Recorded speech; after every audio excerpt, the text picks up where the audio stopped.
Welcome to my new blog. तर आज आहे आमच्या गावाची जत्रा चिखल्याची आणि ती आता 3 वर्षातनं होत आहे. तर आता आम्ही आमच्या गावात अशी प्रथा आहे की जत्रेच्या दिवशी सगळ्या देवांना नारळ फोडायचे असतात. तर आम्ही आता चाललो आहे तिथंच नारळ फोडायला. पप्पाला पप्पा कसे दिसतात सांगा तुम्ही. सुट्टी नाही का? कसं वाटतं आपली जत्रा होते 3 वर्षातनं. तर आता आम्ही पाय पडायला चाललो आहे. तर आपण आता बघूया कोणकोणत्या मंदिरात जायचं आहे. आपण आता आम्ही सगळी पाय पडायला आलो गिरोबा मंदिरात.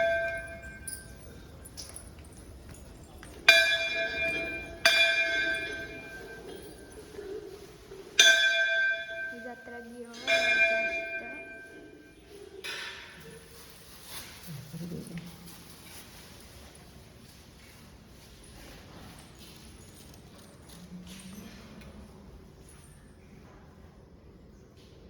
पाय पडता आणि त्यात आम्ही इथं पहिला नारळ फोडणार आहे. त्यानंतर बाकीच्या मंदिरात जाणार आहेत पाय पडायला.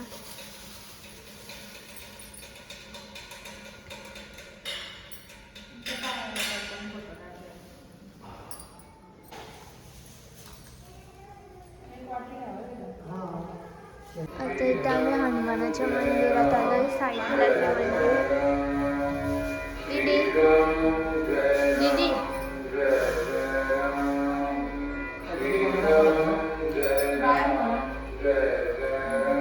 आम्ही पांडवांच्या देवीला पाय पडायला आलो. इकडे तल्यावरती आहे मंदिर.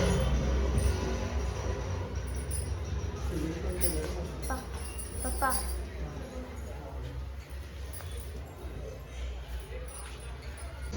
आता इथे शंकराच्या मंदिरात आले पाय पडायला आम्ही. त्यामुळे गावदेवी मंदिरात आलो पाय पडायला.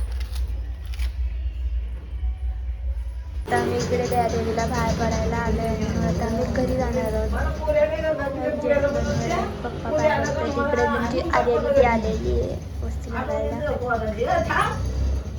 हा मी इकडे आलो आता चेहरा देवीला. बांधला का तुटा? बांधला का तुटा? आहे ना. किती वेळा बांधला असेल? राहीच नाही तुटतच. दगडांचं हे तुटतच राहीतच नाही. इकडे बघा किती निसर्गात रमलेला मंदिर आहे. खूप मस्त वाटते इकडे आल्यावर. तुटत नाही राही त्याचा देवा. खूप जागृत देव आहे असं पप्पा सांगतायत. आता तुम्ही ऐकलंच असेल. बांधला का तुटत एवढं झाड बांधलं बघा इकडे ही भिंत बांधली की तुटते. असं देवाला वाटते की नाही मला नाही कोंडून राहायचं आहे. म्हणून झाड पण खूप मस्त आहे ना. निसर्गात रमलेला असं खूप आमच्या गावात मंदिर आहेत पण सगळ्यांना माहिती नाही आहेत ती मंदिरं. आता आम्ही सगळे जेवतो. मी जेवलं आणि आता मावशीचं जेवायचं राहिलं. इकडं आणि ते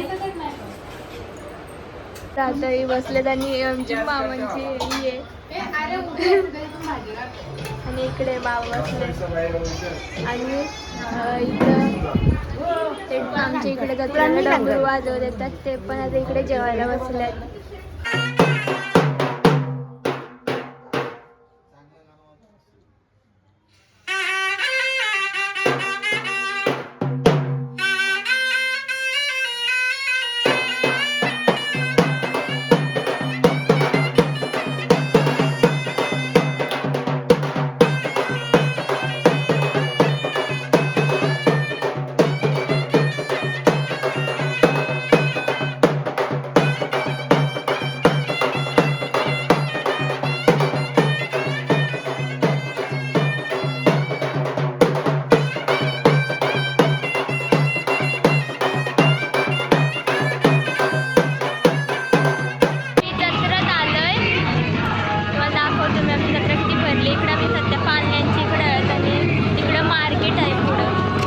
इकडे आकाश बांधलं आहे. इकडे ब्रेक डान्स आहे. इकडे ट्रेन आहे. जम्पिंग जपाक आहे. सगळा मार्केट आहे. दीदी लपते चालली. इकडे मम्मी आता बघतोय. तिकडे पण मार्केट सगळीकडे खूप भरलंय. बाहेर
परत घरी चाललो आहे आम्ही. मला आमची तुम्हाला जत्रा कशी वाटली नक्की सांगा मला कमेंटमध्ये. मला खूप मजा आलेली आहे. 10:30 नाहीतर 11 वाजले असतील. आम्ही इथे सगळे इथे बसले मस्त गॉसिप चाललाय नुसता. हे बघा आता मावशी बसले, पप्पा बाहेर, पाहुणे बाहेर आणि आमचा मामा 12 वाजता येणार आहे. तर आता मी जस्ट अशीच फिरते कारण माणसं खूप घरात आहेत, जागाच बसायला राहिली नाही आणि त्यांचं गॉसिप खूप चाललंय आणि दिदी म्हणजे येण्यासारखे फिरते इकडं, दिसत पण नाही कुठे गेले. तर माझा ब्लॉग तुम्हाला कसा वाटला नक्कीच सांगा आणि आमची जत्रा पण कशी वाटली नक्की सांगा कारण आमची जत्रा 3 वर्षांनी झालेली, तर खूपच आम्हाला मज्जा आलेली आहे. आणि तर माझ्या ब्लॉगला लाईक, सबस्क्राईब, शेअर करा आणि जास्तीत जास्त शेअर करा. बाय.